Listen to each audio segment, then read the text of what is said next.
Welcome to Blizzcast 16. I'm Rob Simpson, and today I'll be talking with some of the World of Warcraft developers about Rage of the Firelands in the upcoming 4.2 patch. We'll be discussing some of the bosses waiting for you there, solo progression, the new shiny loot you can earn, and some of the new tools at your disposal. So let's jump right in.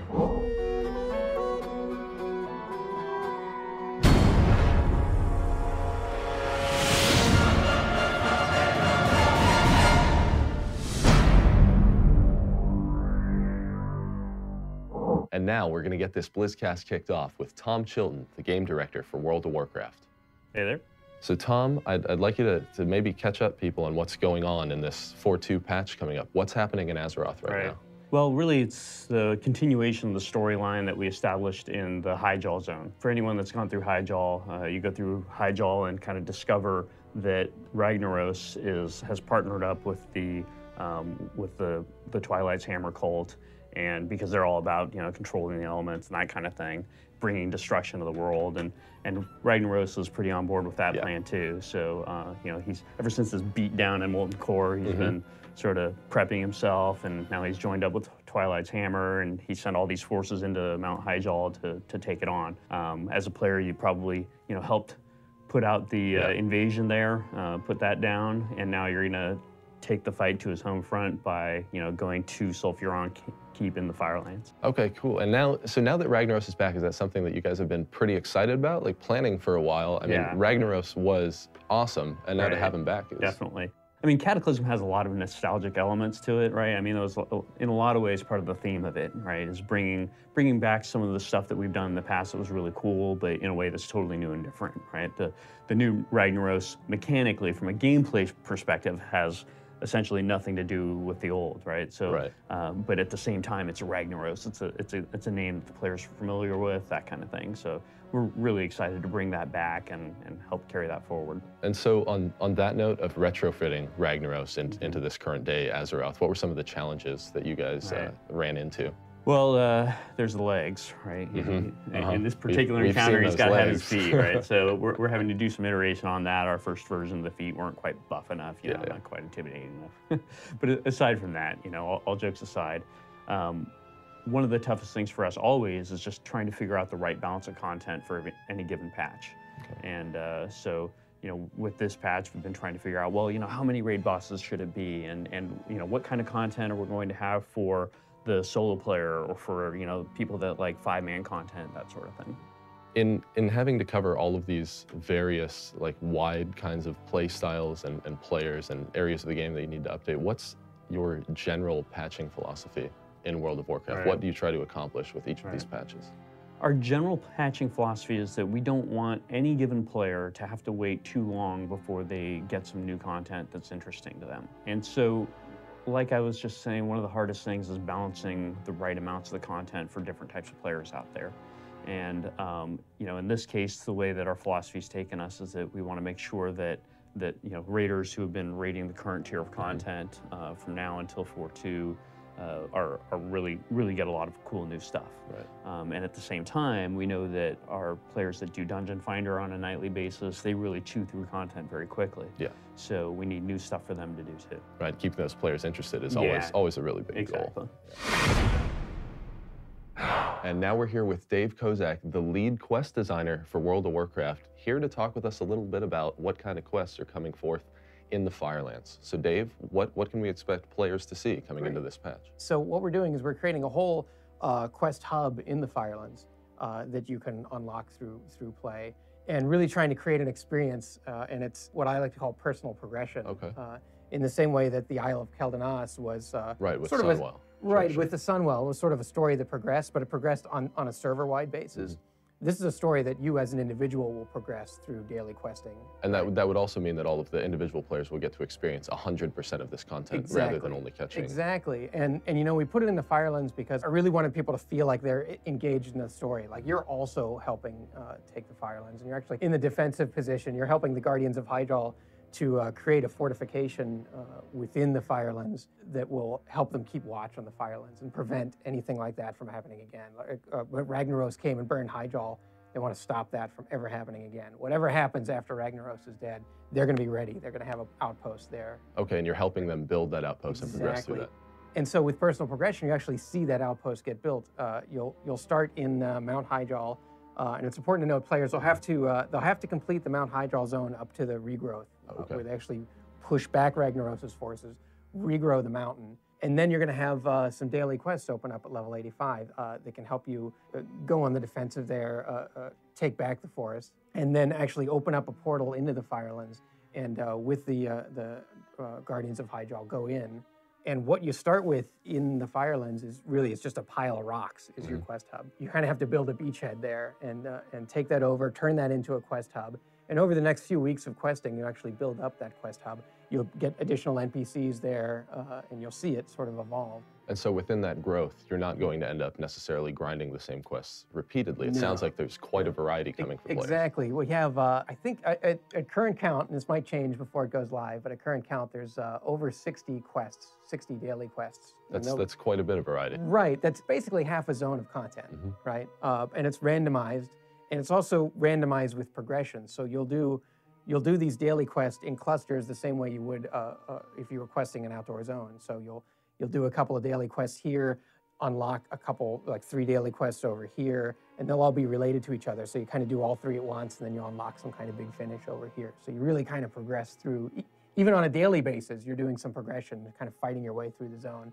I think it should feel pretty cool for players. It should be something different, you know? It's not just grinding the same 5 dailies. You're really, seeing progression. Story-wise, what you're trying to do is build up what we call the Sentinel tree.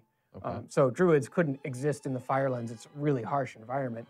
So you're really trying to create a shelter there that druids can be permanently stationed at. So you're growing a tree. It's kind of it's got its roots in Azeroth through the portal, and that tree will grow until the hub is like fully fleshed out. It's this enormous magical tree that's kind of providing a shelter underneath its branches. And so in effect, along with the player's progression, grows this tree for the druids. Exactly. And we try, one of our design goals, we try very hard to make it. It's not phasing, so it's not that if you and I are doing dailies together, it's not you've progressed farther, so I can't see you and we can't do dailies together. What we really tried to do is make it so it's an individual experience. So you and I will be in the same hub. I'll see how far I've progressed, and you'll see how far you've progressed. And it'll look differently to us, but we'll basically be in the same place together. And if we want to do some of the dailies together, we can. We can go adventuring together. Yeah, that's really important for us, is we didn't want to make it a separate experience. So it should work out. Cool. Fingers crossed. Very experimental. We're trying a bunch of new things, but I think it'll be very cool. All right, and so with this progression, players are going to be able to earn certain things working through these quest hubs as well. So what can players expect to earn for themselves? So as you unlock the tree, you're also unlocking vendors at the tree. And there's some gear there. There's some gear that'll, player power gear that'll help you gear up. So you can kind of prioritize how you unlock the quest hub so that you kind of steer toward the gear that you want. There's also a bonus for unlocking the entire quest hub, for finishing the whole experience and getting the entire tree. We have a special flaming hippogriff mount. It's very, very cool. We've kind of had that in our back pocket for a while. We're like, players should do something really special to earn this. And that's what it is. There'll be an achievement for unlocking the entire hub. And as part of that achievement, you'll also get this mount. So there's a whole lot of incentives to kind of keep you involved. And now I'm here with Corey Stockton, the lead content designer for World of Warcraft, here to talk a little bit more about Rage of the Firelands and who's going to be joining Ragnaros in this upcoming raid.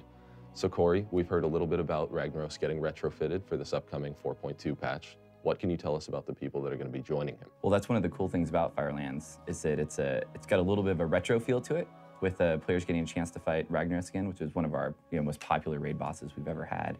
But he's coming back with a whole new crew of guys for players to fight against. There's going to be 7 total bosses in the raid, and I think what's cool about it is we've got a lot of variety. Okay. We've got a spider boss, we've got a flying firehawk, we've got a magma giant, and one of the really cool new things is we've actually got a completely new kind of faction that's come to be specifically for Firelands, which is the Druids of the Flame.